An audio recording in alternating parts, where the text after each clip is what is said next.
قرآن مجید میں ہے ان اللہ لا یستحی من الحق، کہ اللہ تعالیٰ حق بات بیان کرنے سے حیا نہیں کرتے۔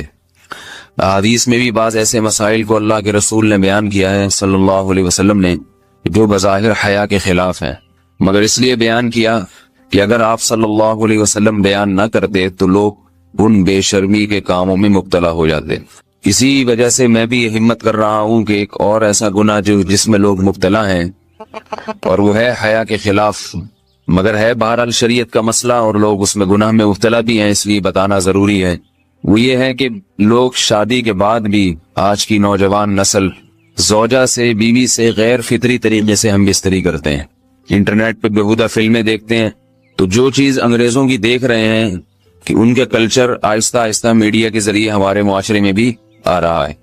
اللہ کے رسول صلی اللہ علیہ وسلم نے لعنت فرمائی ہے، ایک روایت میں ہے کہ اللہ اس کی طرف دیکھے گا نہیں کہ جو اپنی زوجہ سے پچھلے راستے سے ہم بستری کرے گا۔ یہ بیماری بھی، یہ گندگی بھی لوگوں میں پھیلتی جا رہی ہے، خاص طور پہ جن کو لڑکوں سے بدفعلی کی عادت پڑ جائے تو وہ زوجہ سے فطری راستے سے ہم بستری نہیں کرتے۔ اللہ نے فرمایا کہ نساؤکم حرث لکم، یہ تمہاری زوجات ہیں، بیویاں ہیں، یہ نسل بڑھانے کے لیے ہیں، تو اسی راستے میں انسان اپنی خواہش کو پوری کر سکتا ہے جس راستے سے نسل بڑھتی ہے۔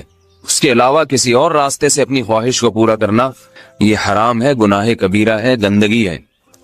ہمارے پاس کیسز آتے ہیں، ایک پاک دامن لڑکی کی شادی ہوتی ہے، لڑکا بھی بظاہر بڑا نیک، لیکن کیا ہے، لڑکا چونکہ ٹھرکی ہوتا ہے، شہوت کا درندہ ہوتا ہے، تو وہ یہ نہیں دیکھتا کہ میں اپنی بری خواہش مٹانے کے لیے میں اپنی زوجہ کو غیر فطری طریقے پر مجبور کیسے کر سکتا ہوں، تو مجبور کرتا ہے پھر اپنی بیوی کو۔ اس میں جو عورتیں زیادہ پاک دامن نہیں ہو، نیک نہ ہو، یا ان کو یہ ڈر ہو کہ طلاق ہو گئی تو ہم کہاں جائیں گے، وہ پھر اپنے شوہر کے ساتھ اسی غیر فطری طریقے پر آمادہ ہو جاتی ہیں، اور اس کا عذاب اور اس کا وبال یہ ہوتا ہے کہ کچھ دنوں میں ان کو بھی اسی کی لت پڑ جاتی ہے۔ انسان جب بھی کوئی غیر فطری راستہ اختیار کرتا ہے، آخرت کا عذاب تو بعد میں، دنیا کا عذاب یہ آتا ہے کہ پھر اس کو لذت فطرت میں آتی نہیں ہے، تو جو راستہ اللہ نے رکھے اس میں اس کو لذت نہیں آئے گی، پھر وہ گندگی میں ہی گھسنے کی کوشش کرے گا، اس کی بھی فطرت خراب ہو جاتی ہے، اور جس کے ساتھ یہ بدفعلی کی جائے اس کی بھی فطرت خراب ہو جاتی ہے، وہ بھی پھر کسی کے قابل نہیں رہتے۔ تو اپنے جان پر رحم کرنا چاہیے۔ ہم انسان ہیں، ہم درندے نہیں ہیں، ہم گھوڑے نہیں ہیں، ہم گدھے نہیں ہیں، ہم جانور نہیں ہیں، ہم انگریز نہیں ہیں۔ انگریز نے تو حیا اور شرم کی تمام حدود کو توڑ دیا ہے، وہ تو درندے بن چکے ہیں، ہم تو درندے نہیں ہیں، ہم تو حلال کھاتے ہیں، پاک صاف رہنے کی کوشش کرتے ہیں، تو ہم ان کی جو کلچر دیکھ کے ہم ویسے درندے بننے کی کوشش کیوں کریں؟ تو یہ بہت بڑا وبال ہے، بہت بڑی برائی ہے جو ہمارے معاشرے میں آہستہ آہستہ جڑ پکڑتی جا رہی ہے، اور اس سے بیماریاں بھی پھیلتی ہیں۔ غیر فطری طریقہ ہے، بیماریاں بھی پھیلتی۔ ایسے کیسز آتے ہیں کہ جناب وہ مرد مجبور کر رہا ہے بیوی کو، اور وہ بیوی جو ہے ساتھ نہیں دیتی تو پھر اس کو طلاق کی دھمکیاں دیتے ہیں، ایسے کیسز بھی آتے ہیں۔ اور یہ بھی آتا ہے کہ مرد جب اپنی بیوی کو غیر فطری طریقے پر مجبور کرتا ہے، بیوی آمادہ نہیں ہوتی، تو مرد پھر یہ دھمکی دیتا ہے کہ بھائی میری خواہش تو تم سے پوری ہوتی نہیں ہے، پھر میں دوسروں کے پاس جاؤں گا۔ تو یاد رکھیں، جس عورت کا شوہر یہ دھمکی دے اس کو کہ میں زنا کروں گا اگر تم نے میری خواہش پوری نہیں کی غیر فطری طریقے سے، تو عورت اپنے شوہر سے کہہ دے کہ جاؤ تم کہیں اور جا کے منہ کالا کرو، تمہاری فطرت میں گندگی ہے تو یہ مجھے گندا بنانے کی کوشش نہ کرو، اس کو زنا کرنے دیں، وہ اللہ آخرت میں اس سے بھگتے گا۔ ہر بیماری کا اللہ نے علاج رکھا ہے۔ اللہ کے رسول صلی اللہ علیہ وسلم نے فرمایا، صحیح بخاری کی حدیث، ما انزل اللہ من داء الا انزل له دواء، کوئی بیماری ایسی نہیں ہے جو اللہ نے نازل کی ہو اور اس کے لیے دوا نہ رکھی ہو دنیا میں۔ تو اگر کسی کو ایسی لت پڑ گئی ہے غیر فطری کام کی، تو اس کو چاہیے کہ وہ اپنا علاج کرائے، ڈاکٹر سے بھی رابطہ کرے، اور سب سے بڑا علاج یہ کہ کچھ وقت صبر کرے گا، چھوڑ دے گا کچھ عرصے کے لیے، تو خود بخود آہستہ آہستہ صحیح ہو جائے گا۔ ایک آدمی شراب کا عادی ہے، ایک علاج تو یہ کہ ڈاکٹروں سے رابطہ کرے، بہترین علاج کے چھوڑ دے، کتنے دن تڑپے گا؟ ایک دن، دو دن، تین دن، چار دن، ایک ہفتہ، دو ہفتہ، بہت زیادہ سال ہو جائے گا نا، اس کے بعد خود بخود ٹھیک ہو جائے گا۔ سگریٹ کا عادی ہے، چھوڑ دے گا، تو کتنے لوگ ہم نے دیکھے ہیں دن میں 20 سگریٹ پیتے تھے، چھوڑنے پر آئے تو بالکل ایک دم چھوڑ دی انہوں نے، آہستہ آہستہ کر کے چھوڑ دی، لیکن تکلیف ہوئی مگر عادی ہو گئے۔ تو اب کسی کو یہ لت پڑ گئی ہے غلط کام کی، برائی کی، تو اس کا بہترین علاج یہ ہے کہ وہ اپنے آپ کو بدلنے کی کوشش کرے، ماحول بدلے، اور کچھ وقت صبر کرے گا تو اللہ اس سے یہ عادت چھڑا دے۔ نہیں کی، صبر نہیں کیا اس نے، پھر اسی گندگی میں موت واقع ہوگی، پھر آخرت کا عذاب بہت سخت، نسلیں برباد ہو جاتی ہیں اس عمل سے انسان کی۔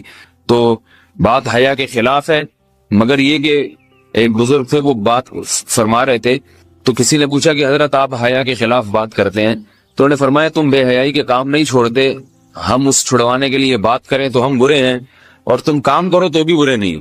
برائی کا کام کرنے میں برا نہیں بنتا، اور برائی کے خلاف بولنے والا برا بن جاتا ہے کہ دیکھو یہ کیسی باتیں کر رہے ہیں۔ تو بھائی باتیں ہیں اس لیے ہیں کہ یہ معاشرے میں یہ برائی پھیلتی چلی جائے گی، اور یہ ہماری اپنا کلچر نہیں ہے، یہ امپورٹ ہو رہا ہے باہر سے، یہ امپورٹ ہو رہا ہے، یہ وہاں میڈیا کے ذریعے آ رہا ہے۔ تو وہ چیزیں دیکھا نہ کریں اور ان لوگوں سے دور رہا کریں۔ ہمیں تو دین کا داعی ہو کے ان کو ہدایت پر لانا تھا، بجائے ہم ہدایت پہ چل کے دوسروں کو چلانے والے بن کے ان کے راستے پہ ہم نے چلنا شروع کر دیا۔ اللہ تعالیٰ ہمیں اب دیکھیں ان کے ہاں ایڈز کا مرض پھیل گیا ہے۔ آپ بتائیے یہ ایڈز کا مرض ہمارا ہے کیا؟ یہ بیماری ہماری ہے یا ان کی ہے؟ ہمارے یہاں بیماریاں ہیں، کھانسی ہے، نزلہ ہے، ٹھیک ہے نا، بلڈ پریشر ہے، شوگر ہے، یہ بیماریاں ہماری ہیں۔ کوئی اللہ کا شکر ہے گندی بیماری ہمارے یہاں نہیں ہے۔ جتنی گندگیاں ہیں وہاں سے آ رہی ہیں، ایڈز کا مرض وہاں سے امپورٹ ہوا ہے۔ وہ ایڈز کا مرض اسی بدفعلی کی وجہ سے پیدا ہوتا ہے، اسی سے جراثیم پیدا ہوتے ہیں، اور اتنا خطرناک مرض کے ایسے متعدی ایسے پھیلتا ہی۔ افغانستان میں ایڈز کا ریشو 0 تھا، 0۔ وہ جانتے نہیں تھے کہ ایڈز کا مرض ہوتا کیا ہے۔ جب سے امریکن آرمی، برطانیہ آرمی افغانستان میں آئی ہے، فوجی آئے ہیں، افغانوں میں ایڈز کا مرض پھیل گیا ہے، انہوں نے وہاں بدفعلیاں شروع کر دی ہیں۔ تو وہ تو حالانکہ ان کے لیے زنا کتنا سستا ہے، کتنا سستا ہے نا ان کے لیے زنا، پھر بھی وہ لڑکوں کی طرف مائل ہوتے ہیں۔ تو اتنی گندگی، ایسا گندا جب انسان بن جائے پھر اللہ اس کے وجود کو برقرار نہیں رکھتے، اور رکھتے ہیں تو پھر آخرت میں سزا دینے کے لیے اپنے آپ کو ان گندگیوں سے بچانا چاہیے، حلال پہ اکتفا کرنا چاہیے۔ اللہ تعالیٰ ہمیں حلال پہ قناعت کی توفیق عطا فرمائے اور پاکیزہ لوگوں میں ہمارا شمار فرمائے۔ اگر شادی شدہ عورت 40 دن میں بھی ایک دفعہ، اچھا بھائی دیکھو یہ حیا کے خلاف مسائل جو ہے نا یہ اس چینل پہ نہ پوچھا کرو۔ مرد پر لازم ہے کہ کم سے کم 4 مہینے میں بیوی سے ایک دفعہ وہ لازمی ہم بستری کرے، تو اگر وہ 4 مہینے میں ایک دفعہ بھی نہیں کرتا تو پھر جو ہے وہ دیانتاً ذمہ دار ہوگا۔ اس بات کا خطرہ ہے کہ وہ گناہ گار ہو، کیونکہ حضرت عمر رضی اللہ تعالیٰ عنہ نے قانون بنایا تھا کہ 4 مہینے سے زیادہ کوئی بیوی سے دور نہ رہے، تو کم سے کم اتنا ہے لازمی۔ تو اس سے زیادہ بھی اگر کوئی مرد بیوی کے قریب نہیں آ رہا تو پھر وہ ظالم کہلائے گا شریعت کی نظر۔ حج کے دوران باقی ہر عورت اور ہر مرد کے حالات مختلف ہوتے ہیں، بعض عورتوں میں خواہش زیادہ ہوتی ہے، بعض میں کم ہوتی ہے، یہ نیچرل ہے، اس کا کوئی اس سے تعلق نہیں ہے کہ عورت کوئی بری ہے۔ بعض دفعہ عورت میں یہ خواہش نفس بہت زیادہ ہوتی ہے، اس کی ریکوائرمنٹ بہت زیادہ ہوتی ہے، تو لوگ پھر مرد اس بیوی کو برا سمجھنا شروع کر دیتے ہیں، حالانکہ اس کا برائی اور اچھائی سے تعلق نہیں ہے۔ جیسے مردوں میں صحت کے لحاظ سے اور ان کے جو مینٹل ہیلتھ ہے اس کے لحاظ سے مردوں میں فرق ہوتا ہے، کسی میں خواہش بہت زیادہ ہوتی ہے، کسی میں کم ہوتی ہے، تو اس طرح خواتین میں بھی ہوتی ہے۔ بہت سی پاک دامن عورتیں ہوتی ہیں لیکن ان میں ڈیزائرز بہت زیادہ ہوتی ہے، تو یہ سب کی الگ الگ اللہ نے فطرت بنائی ہے، تو میاں بیوی اس کو ایک دوسرے کو بہتر سمجھ سکتے ہیں کہ کس کی کیا ڈیزائرز ہیں۔ بہرحال اگر مرد میں عورت کی ڈیزائرز پوری کرنے کی طاقت نہیں ہے، عورت میں بہت زیادہ ڈیزائرز ہیں، مرد میں کم ہے، تو ایسی صورت میں عورت پھر مرد سے طلاق مانگ سکتی ہے کہ بھئی میں سیٹسفائی نہیں ہو پا رہی ہوں اور میری ریکوائرمنٹ زیادہ ہے۔ تو مرد اگر طلاق دے دے تو اچھی بات ہے، نہیں دے تو پھر عورت کو چاہیے اسی کے ساتھ گزارا کرے۔ ہاں اگر 4 مہینے تک بھی مرد بیوی کے پاس نہیں آتا ہے تو پھر مرد پر لازم ہے کہ عورت کے مطالبے پر اس کو وہ چھوڑ دے، کیونکہ پھر تو جوان عورت کو بہرحال گناہ کا خطرہ ہے۔ جسمانی تعلق نہ رہنے سے نکاح پر اثر۔ لاہور سے کسی نے پوچھا اگر میاں بیوی کا آپس میں کوئی جسمانی تعلق نہ ہو تو کیا نکاح پہ کوئی فرق پڑے گا؟ نہیں، اس سے کوئی فرق نہیں پڑتا، جب تک شوہر طلاق نہیں دے گا نکاح ختم نہیں ہوگا۔ یا اگر شوہر جان بوجھ کر بیوی کا حق ہی ادا نہیں کرتا اور 4 مہینے سے زیادہ اس سے ریلیشن قائم نہیں کرتا اور بیوی بھی جوان ہے، اس کو گناہ کا خطرہ ہے، تو پھر وہ عدالت میں کیس کر سکتی ہے، اور پھر اس کا ایک پروسیس ہے، کس طرح سے نکاح ختم ہوگا تو اس پروسیس کو فالو کر سکتی ہے وہ۔ تو خلاصہ یہ کہ شوہر گناہ گار تو ہوگا کہ اس میں طاقت بھی ہے اور بیوی بھی جوان ہے، تو وہ کیوں اس کا حق ادا نہیں کر رہا، لیکن نکاح خود بخود ختم نہیں ہو جاتا۔ بیوی بچوں سے کتنا عرصہ دور رہ سکتے ہیں؟ بندہ کام کی وجہ سے 2 سال ملک سے باہر رہتا ہے، کوشش کے باوجود چھٹی نہیں ملتی، کیا اتنی دیر بیوی بچوں سے دور رہنا جائز ہے؟ نامعلوم۔ اوئے ہوئے ہوئے ہوئے بھائی دیکھیں، ایک تو ہے حضرت عمر رضی اللہ تعالیٰ عنہ کا مشہور واقعہ ہے کہ آپ نے کچھ خواتین سے پوچھا تھا کہ عورت کتنا صبر کر سکتی ہے مرد کے بغیر، تو بعض صحابیات نے بتایا کہ 4 مہینے. تو حضرت عمر نے قانون بنایا کہ جو مجاہدین محاذ جنگ پہ لڑ رہے ہیں 4 مہینے سے زیادہ دور اپنی بیویوں سے نہیں رہ سکتے. تو اس اصول کا تقاضا یہ ہے کہ وہ زمانہ بھی پاک دامنی کا زمانہ تھا، نیک لوگ تھے، تو اصول یہی ہے کہ 4 مہینے انتہا ہے عورت کے صبر کی. تو ایک نارمل عورت کے لیے اس سے زیادہ صبر کرنا مشکل ہوتا ہے، تو اس لیے بہتر یہی ہے، قانون یہی ہے کہ 4 مہینے سے زیادہ دور نہیں رہنا چاہیے.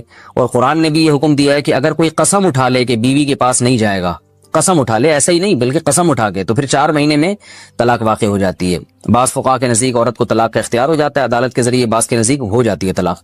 تو اس سے بھی پتہ چلتا ہے، قرآن سے بھی اشارہ ملتا ہے کہ 4 مہینے جو ہے یہ ایک انتہائی مدت ہے ایک نارمل عورت کے لیے. تو اس زمانے میں تو اس کی اہمیت اور زیادہ بڑھ گئی ہے. وجہ اس کی ہے کہ بے حیائی، موبائل، انٹرنیٹ پر بیہودہ چیزیں، یہ سب چیزیں انسان کی شہوت کو بڑھاتی ہیں، مرد کی بھی اور عورت کی بھی.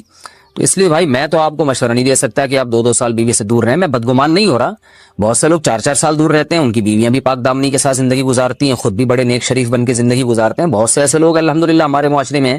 لیکن بہرحال اس کلچر کو، اس رواج کو فروغ نہیں دیا جا سکتا، اس کو اپریشیٹ نہیں کیا جا سکتا شریعت کے لحاظ سے بھی، عقل کے لحاظ سے بھی. 2 سال تک مرد کے لیے صبر کرنا کتنا مشکل کام ہے. وہ کھا بھی رہا ہے انڈے پراٹھے اور جناب کھانا پینا اسی سٹائل میں چل رہا ہے، یا تو روزے رکھ کے اپنے آپ کو آدھا کر دیا اس نے. تو سوال عورت کے ساتھ مرد کا بھی تو ہے نا. مرد نے تو قوت اور شہوت اللہ نے اور بھی زیادہ رکھی ہے، تو وہ کیسے صبر کرے گا؟ مرد کی جو قوت برداشت ہے وہ فقہا نے اور اطباء نے بیان کی 1 مہینہ ہے. تو 2 سال تک بیوی سے دور ہیں. میں پھر بھی بتا دوں، میں بدگمان نہیں ہو رہا کہ جو دور ہیں آپ ان کے بارے میں برا سوچنا شروع کر دیں، لیکن بہرحال یہ اپنے آپ کو فتنوں میں ڈالنے کے مترادف ہے. اس لیے ایسی جاب نہ کریں. 2 سال تک بیوی سے دور ہیں، یا تو بیوی کو ساتھ لے کر جائیں یا بیوی کے ساتھ ہی رہیں. کہیں ادھر ہی کم پیسوں میں انسان گزارا کر لے بیوی بچوں کے ساتھ، یہ زیادہ اچھا ہے. زیادہ پیسوں کی لالچ میں بیوی بچوں سے دور رہنا. باقی بیوی آپ کی راضی ہے اس جاب پہ، یا آپ کے پاس کوئی آلٹرنیٹ ہے ہی نہیں، آپ جاب چھوڑ کے آئیں گے تو آپ کو لالے پڑ جائیں گے کھانے پینے کے، تو ایک مجبوری ہے. مجبوری کے حکام الگ ہوتے ہیں، لیکن نارملی اس کی بہرحال ترغیب نہیں دی جا سکتی. دیکھیں قرآن مجید میں اللہ نے ارشاد فرمایا نا، یوم یفر المرء من اخیہ وامہ وابیہ وصاحبتہ وبنیہ. قیامت کے دن کی ہولناکیوں کو اللہ نے بیان کیا کہ انسان اپنے باپ سے دور بھاگے گا، بیٹے سے دور بھاگے گا، بھائی سے دور بھاگے گا. جہاں بیوی کا تذکرہ آیا تو یہ نہیں کہا کہ بیوی سے دور بھاگے گا، بلکہ فرمایا اس سے دور بھاگے گا جو اس کے ساتھ رہا کرتی تھی، یعنی صاحب کہتے ہیں ساتھ رہنے والے کو، صاحبہ سے دور بھاگے گا. تو اس سے پتہ چلتا ہے کہ قرآن میں اللہ نے بیوی کو جو ڈیفائن کیا ہے نا، اس کی جو صفت بیان کی ہے وہ یہ کہ جو آپ کے ساتھ رہتی ہے. تو جب شادی ہو گئی تو سمجھو بیوی پھلترو کی طرح چپک گئی ہے آپ کے ساتھ، جہاں جاؤ گے آپ کے ساتھ جائے گی. تو قرآن سے بھی اشارہ ملتا ہے کہ بیوی سے ساتھ رہنے کی چیز ہے. اب آپ 2 سال، پھر ایک دفعہ تھوڑی ہوتا ہے کہ 2 سال کے لیے چلے گا 2 سال بعد واپس آئے. جو باہر جاب کرتے ہیں وہ تو پھر آئے 1 مہینے بعد پھر 2 سال کے لیے چلے گا، ان کی تو ساری جوانی باہر ہی گزر جاتی ہے. تو اس لیے مجھے یہ بہرحال سمجھ میں نہیں آتا ہے. شریعت کی روح سے یہ پسندیدہ کام نہیں ہے. بہت سخت مجبوری ہے تو ایک الگ بات ہے، لیکن اچھا کام نہیں ہے. غربت میں انسان بیوی بچوں کے ساتھ گزارا کر لے، یہ زیادہ بہتر ہے اس دولت سے جس میں انسان بیوی بچوں سے ہی دور ہو. کیا کرنا ہے ایسی دولت کا کہ آپ اپنے بیوی بچوں سے گھر بار سے دور ہیں. انسان جو شریف آدمی، عزت دار آدمی، اس کو تو گھر میں سکون ملتا ہے بھائی. عورت کا شوہر کے بغیر سسرال میں رہنا. اگر شوہر کام کے لیے گھر سے دور ہو، بیوی سسرال میں شوہر کے بغیر رہتی ہو، پردے کا کوئی لحاظ نہیں ہے، اس صورت میں بیوی کے لیے کیا حکم ہے؟ شوہر کے ساتھ رہے یا سسرال میں؟ اگر شوہر ساتھ نہیں رکھتا بلکہ اپنے گھر والوں کے ساتھ رہنے پر مجبور کرے تو بیوی کیا کرے؟ طارق صاحب اسلام آباد سے. دیکھیں شوہر اگر جاب کے لیے گیا ہے 8 مہینے 1 سال بعد گھر آتا ہے، تو اصل مسئلہ تو یہ ہے کہ جہاں شوہر رہے گا بیوی وہیں رہے گی. شوہر کو چاہیے کہیں بھی گیا ہے اتنے لمبے سفر کے لیے تو بیوی کو ساتھ لے کے جائے. اس پر میں کئی بار دلائل دے چکا ہوں، قرآن سے بھی حدیث سے بھی. ان دلائل کو میں ریپیٹ نہیں کروں گا. اس میں شوہر کو بھی فائدہ ہے، بیوی کا بھی فائدہ ہے. گناہ سے دونوں بچیں گے، فتنے کا اندیشہ کم ہوگا. اتنے عرصے اس دور میں بیوی سے دور رہنے میں انسان میں خطرہ ہوتا ہے کہ گناہ میں مبتلا نہ ہو جائے. اور پھر بیوی کے ساتھ ایک نوعیت کی ظلم اور زیادتی بھی ہے کہ آپ 8 9 مہینے اس کو چھوڑ کے چلے جاتے ہیں، تو یہ یعنی اس کی بیچاری کی بھی تو جوانی ساری برباد ہو جاتی ہے، پوری شوہر کے بغیر جوانی گزرتی ہے. تو اس لیے اصل حکم تو یہی ہے، شوہر جہاں رہے گا بیوی اس کے ساتھ رہے گی.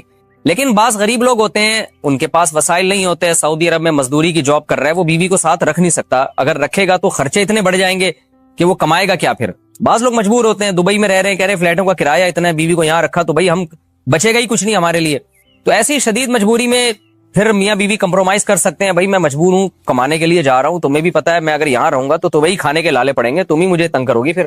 تو ایسی صورت میں پھر بیوی سسرال میں رہے یا میکے میں رہے.